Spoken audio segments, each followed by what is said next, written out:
சேலம் மாவட்டம் ஏற்காட்டில் இருந்து சுமார் 10 கிலோமீட்டர் தொலைவில் உள்ளது செம்மந்தம் ஊராட்சிக்குட்பட்ட சோலூர் கிராமத்தில் 100க்கும் மேற்பட்ட குடும்பங்கள் வசித்து வருகின்றன.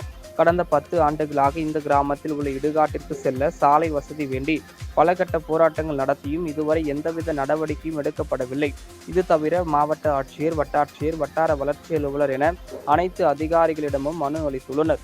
மனுக்கள் மீது எந்தவித நடவடிக்கையும் எடுக்காததை அடுத்து கடந்த நாடாளுமன்ற தேர்தலின் போது தேர்தல் புறக்கணிப்பு போராட்டத்தில் ஈடுபட்டனர்.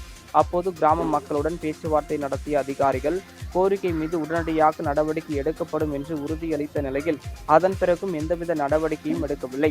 இதையடுத்து நடைபெறவுள்ள சட்டப்பேரவை தேர்தலையும் புறக்கணிக்க கிராம மக்கள் முடிவு செய்துள்ளனர். அவர்களை சமாதானப்படுத்தும் முயற்சியில் அதிகாரிகள் ஈடுபட்டனர். இதனால் சோலூர் கிராமத்தில் பரபரப்பு ஏற்பட்டது. என் பேர் பழனிசாமிங்க. ஏற்காடு செம்மணத்து பஞ்சாயத்துல பேசுகிறோம். சோலூர் கிராமம். எங்கள் ஊரில் பார்த்தீங்கன்னா ஒரு 70 குடும்பம் வாழ்ந்துகிட்டு இருக்காங்க.